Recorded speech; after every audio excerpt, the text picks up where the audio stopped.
Hoje é 28 de janeiro, você está no fechamento de mercado, o fechamento dos fechamentos, e é aqui que você entende todos os números que aconteceram e que saíram hoje do mercado financeiro.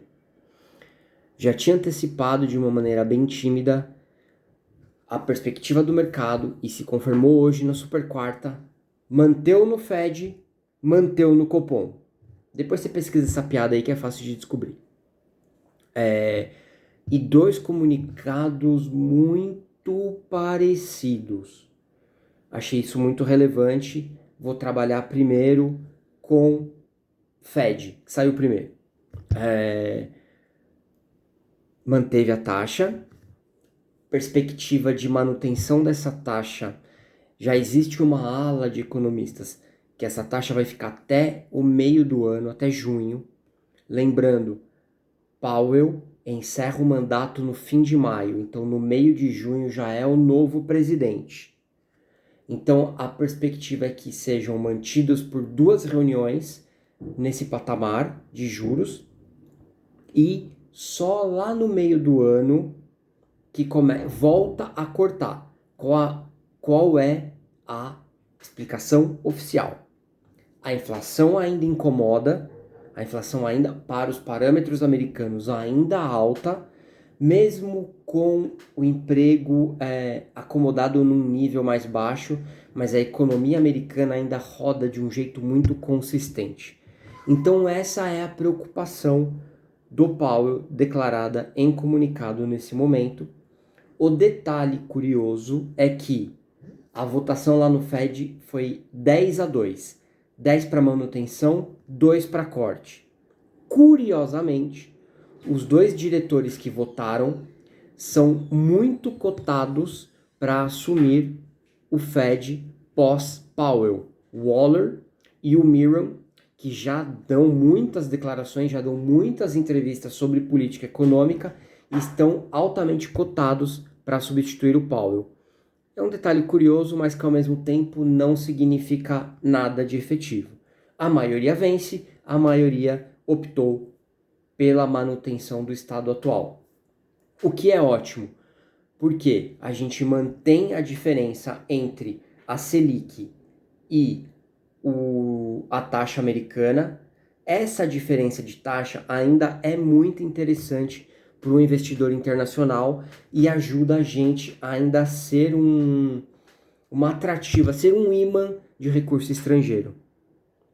Vamos acompanhar de perto, tem muita água para rolar debaixo dessa ponte ainda e tem mais dados ainda hoje que casam e que corroboram tudo que a gente está trazendo aqui.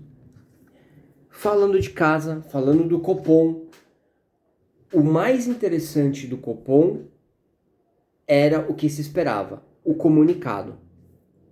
Mantido em 15, porém com uma perspectiva de, a partir de março, estamos prontos para cortar. Assim, Copom como Fed pregaram muita cautela em novas avaliações e estão aguardando dados. Então, isso dá a seguinte liberdade para o Copom. Vamos cortar em março. E aí, se vai cortar as 25, se vai cortar 50, vai ser na hora dos dados agora de janeiro, de fevereiro, né? E até mesmo algumas prévias de março, para eles entenderem o tamanho do corte. E já colocam isso no comunicado para ninguém achar que eles vão cortar 1,5 numa porrada só. Não vão fazer isso. Provavelmente cortes entre 25 e 50 bips ao longo do ano, para chegar naquele projetado ali entre 12,25 e 12,75, qualquer coisa abaixo de 13, como as casas de análise têm pregado. Em decorrência disso, Bovespa na máxima histórica, mais de 184 mil pontos, dólar estabilizado em 5,20. Por quê? Essa perspectiva desse diferencial de juros, o Brasil com uma taxa real de juros, que é o quê? Selic menos inflação, como uma das maiores do mundo, e a gente tendo países com dinheiro barato disponível, como por exemplo o Japão, que tem uma taxa de 0,75 ao ano, por exemplo, sendo uma fonte de recurso para investidor de grande porte. Então, contrata lá no Japão, traz para o Brasil, deixa dormindo aqui no CDB, porque é um excelente negócio com essa taxa de 15. É óbvio que eu estou brincando que é um CDB, mas só para vocês terem uma ideia do tipo de operação que pode acontecer. Excelente dia, as perspectivas foram cumpridas, achei muito interessante os dois comunicados, as duas informações, as duas manutenções de taxa dentro do esperado pelo mercado. Isso pode se reverter também, como o Brasil também espraiando também e manter essa recorrência de aumentos e de recordes na bolsa, porque já que o dinheiro está aqui, divide um pouquinho. Vamos aproveitar essa bolsa positiva, vamos aproveitar essa taxa positiva.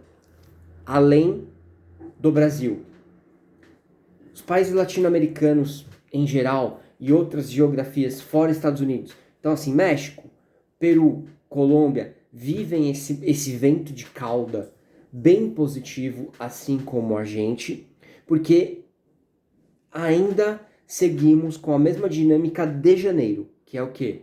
Vem dos Estados Unidos, fica longe de lá, deixa as coisas acontecerem, deixa os acordos se formalizarem e aí a gente reavalia. Não é pela questão da inflacionária, não é pela questão do corte de juros, é muito mais pelo fator Trump que obrigou o investidor a buscar refúgios mais interessantes, mais seguros e mais rentáveis. É isso.